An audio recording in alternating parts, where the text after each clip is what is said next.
Hello and welcome.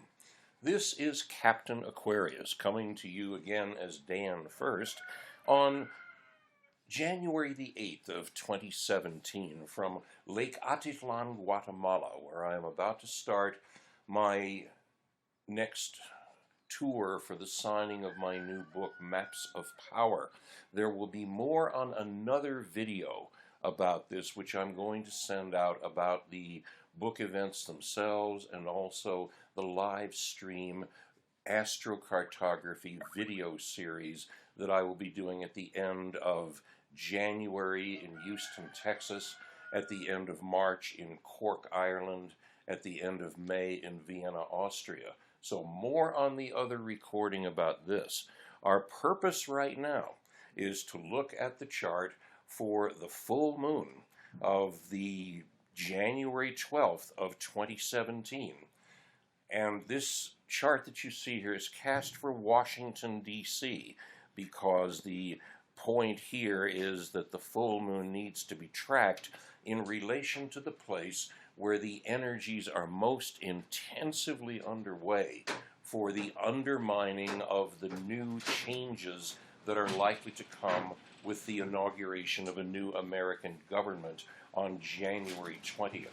So the placing of this full moon 8 days before this very important event is crucial to the narrative and to the positions of planets that we see in this chart here. It is cast for what is called the hub wheel European traditional, which has the actual house sizes shown as you see them here, rather than simply artificially placed so that in a wheel of 12 equal slices, the planetary positions are skewed and you can't read their relationships so easily. The point of doing a chart like this is that if you look at 4 different points on the wheel here, you will notice that they form with each other the relationship that astrologers call a grand cross. How can you tell it's the chart of a full moon? All together now. It's because the sun in Capricorn and the moon in Cancer in the 7th house are in always opposition to each other because this is the point when they are in an exact 180-degree alignment across the wheel from each other. So, at moments like this, grand crosses are really not that unusual, you see, because what happens as the sun and the moon are already exactly opposite to each other on the wheel, the only other thing that has to happen is 2 other planets are aligned in such a way that they are at a 90-degree angle of relationship to the position of the sun and the moon. And so therefore, what we are looking at here is a wheel of, yes, here it is. This is spectacular, really. Notice the position of Jupiter in the 9th house at 22 degrees of Libra, and opposite to his position down there in the 3rd house is Uranus in the sign of Aries. So these are the other 2 points in the cross.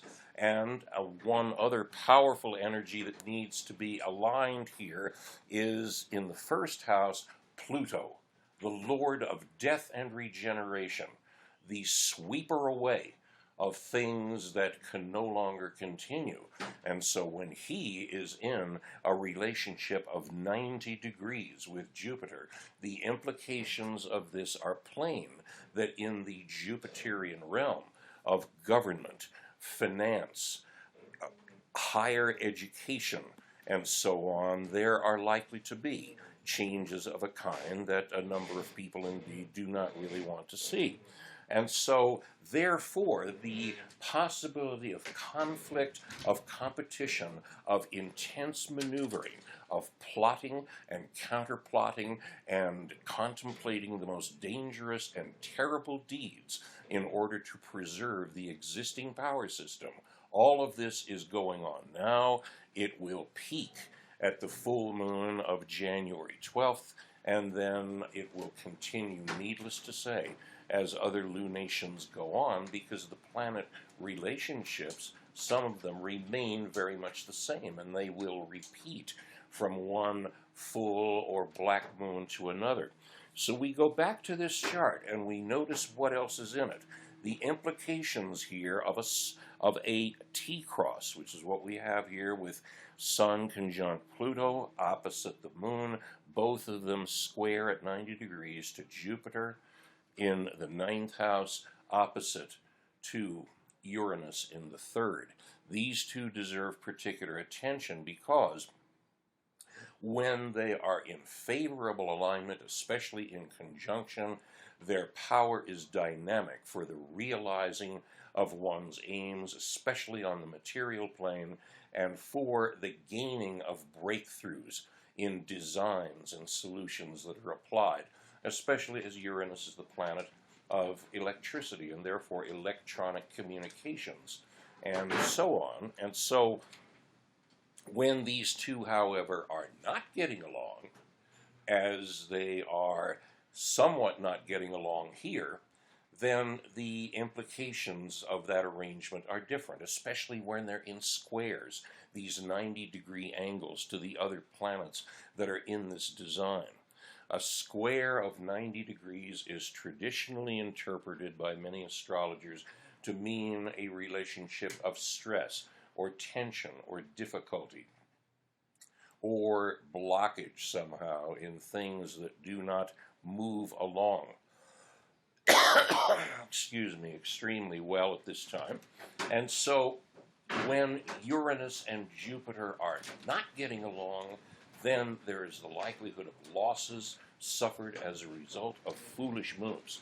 And so as these planets are in opposition, all of the possibilities, the best ones and also the challenging ones, come into play at the same time, which means naturally that people who are trying to game the system one way or another and who are working to do what they can to influence either the confirmation of what the election misdecided or something else. We will see what happens, but the point here is that the way in which all of this maneuvering and jockeying and cheating and screwing of the other guy and attempting to shift one's losses onto someone else, if there is indeed going to be a number of silly moves in which those who lose big attempt to get their owners, or no, the people they own, I should say, in the political system, to make it possible for them to get some money to bail them out. More of this is going to go on, inevitably. The chart is very interesting, though, in revealing the style in which all of this occurs, because you look down in the 2nd house of the chart, and you see there 5 symbols, all, excuse me, getting some water, as long as this is about the sign of Pisces, ruled by Neptune here. So you see 5 symbols here, the upside-down horseshoe of the south moon's node, Venus, Neptune, Mars, and then Chiron the healer. 2 conjunctions here, one between Venus and Neptune. Oh, my love, my darling, this is the aspect of Venus under Neptune's charm and also perhaps Neptune's deception. This tends to be the love swindler aspect of the person who has another person telling her he loves her in order to get sex or money. There is deception, delusion. There is the projection of one's fantasies onto a beloved object with the expectation that that person somehow must respond. There is the losing of oneself in relationship with the other, so that therefore the one who has done this is able to love only from a position of weakness rather than from the position of strength that the beloved wants. And so this is a dangerous condition here for relationships, especially also conditions in which entertainments, art objects, art products, all kinds of things are created now which may present deceptive messages in an extremely professional and good-looking way. This is also entirely possible right now, as is the implication of the other conjunction here, which is Mars in conjunction with Chiron the healer, the one who looks like the letter K. Chiron involves not only the way that we wound others and the ways in which we may act as relievers of wounds, in the sense that we are in some medicinal profession or activity that involves in using this medicine for the benefit of others. But the other direction that Chiron's energy goes is inward, to the recognition and the working out of our own wounds, whatever they are. Typically, the most common chironic wounds are the pain of the missing love relationship or the broken relationship.